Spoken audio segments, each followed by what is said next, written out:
All right, everybody, welcome back to an episode of Beers by the Ivy. Today, we're going to be doing a little draft analysis on Omar Cooper Jr., the Indiana native, the Indiana football hero, number 3 for the IU Hoosiers, the 2025 National Championship.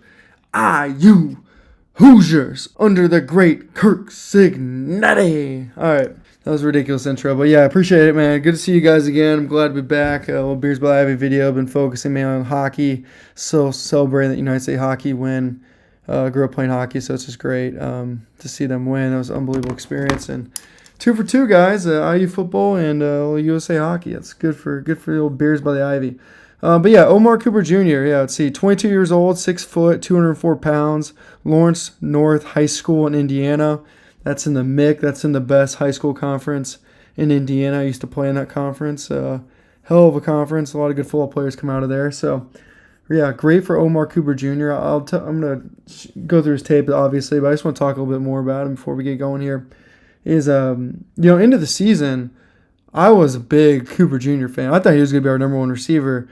And then, Waffle House really came on, and he ended up being number one receiver just based on kind of the offense Cignetti ran was attack the sideline, attack the sideline, attack the sideline.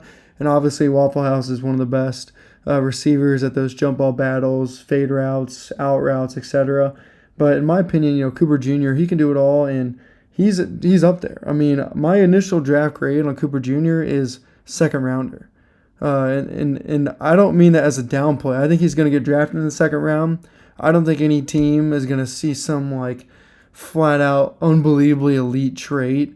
And so now he's a first rounder, because a lot of first rounders, they get judged on these elite traits that don't even translate always to football, And so, but second rounders tend to be fundamentally great football players where they don't have crazy, some speed or crazy ability to jump or just whatever special trait that per position has.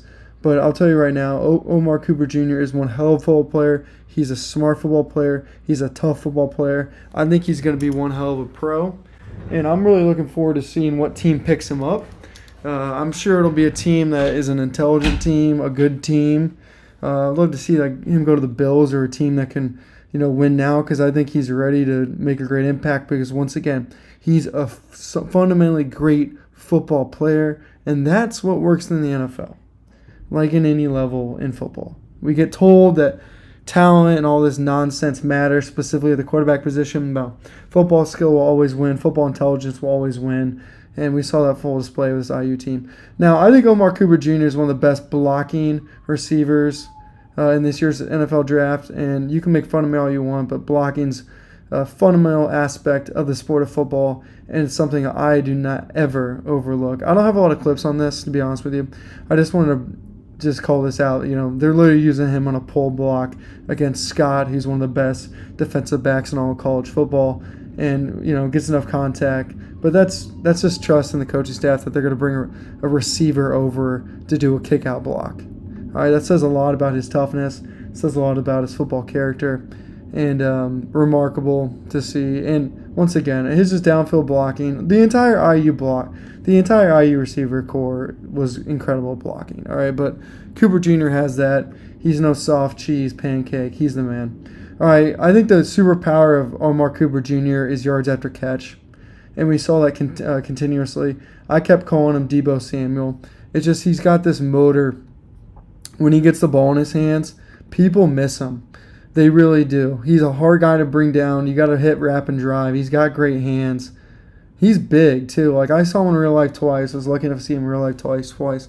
He's a big freaking dude. I know, 6 foot, 204, but he's just a thick-looking guy. He's kind of got that professional athlete build of just looks like he has a lot of weight to him. All right? And we saw that throughout this season where college cornerbacks and safeties were just having a struggle, once again, bringing him down. This was a huge play against the national championship. He's got great hands, great vision. And once again, I just love when he gets the ball in his hands. When he gets the ball in his hands, just good things happen. Big hands, too. Great stride. Well, I'll be interested to see what his 40 time is at the NFL draft, at the NFL Combine. My guess is he runs like a 4.5, but we'll see what he actually ends up running. But that national championship game, I mean, he was the offense for a lot of it for IU. I mean, geez. Especially in that first half, they kept hitting Cooper. I mean, just beautiful work. I mean, once again, I mean, these are all in a row. Get him the ball, get him the ball, get him out in space. All right, but he does have the full route tree. All right, he's good. I would say the one thing he doesn't do, like, ridiculously well is he's not an over-the-top receiver. He's not going to put you a little juke move and see you later. Randy Moss, hand up. He's an underneath receiver. He's an out route receiver. But guess what? There's guys that make millions in entire careers in the NFL on that. So I think he's right in line to be an absolute great pro. I'm rooting like heck for him. Here he is getting his guy beat, though. Just tough, too. When that ball's in the air, I mean, the dude can compete. Great hands. Off the line of scrimmage, great hands. Intelligent, too. Setting up his... I know we're getting cut off here, but setting up his cornerback. All right, now I'm going to explode through. Cover 2 on that. Beats him the corner. Beats the safety to the corner. Just beautiful. Really beautiful work there. I love watching these plays, too. Another thing, too, that I love about Cooper was big-time player. Big moment player. Not scared of the moment. Ever. And I think that needs to be said because truly a lot of people, a lot of NFL guys, a lot of college kids, they just don't like to get hit and they're scared of big moments. And it's just part of human nature. Some people have it, some people don't. Cooper has it. I mean, this is going down the field against Penn State. This is the catch everyone forgets about because he has that big catch, which I'll show here in a second. But him stepping up in the pocket like this, him, Mendoza stepping up the pocket. That was beautiful. Cooper going up, catching that ball, tucking it in with proper technique, football skill, football intelligence, taking a hit, protecting the ball to the ground. I mean, you can make fun of all you want. Oh, football should be fancier. No, this isn't fancy, man. Football is about fundamentals. This is an incredibly intelligent play. I love this play. It's one of my favorite plays of Omar Cooper all year. 2nd and 8. We need this first down. About a 5-yard sit route. Mendoza misses him a little bit here. Great hands. Brings it in. His eyes are up. And what does he do? He does a little Marvin Harrison-like duck underneath and get that extra yard. Oh. I miss this IU team so much. This team was such a special team. So many of these guys are just such competitors. Biggest catch of the year. I mean, look at that athleticism to go up and get that ball. 2 hands, his eyes are on it. Perfect technique.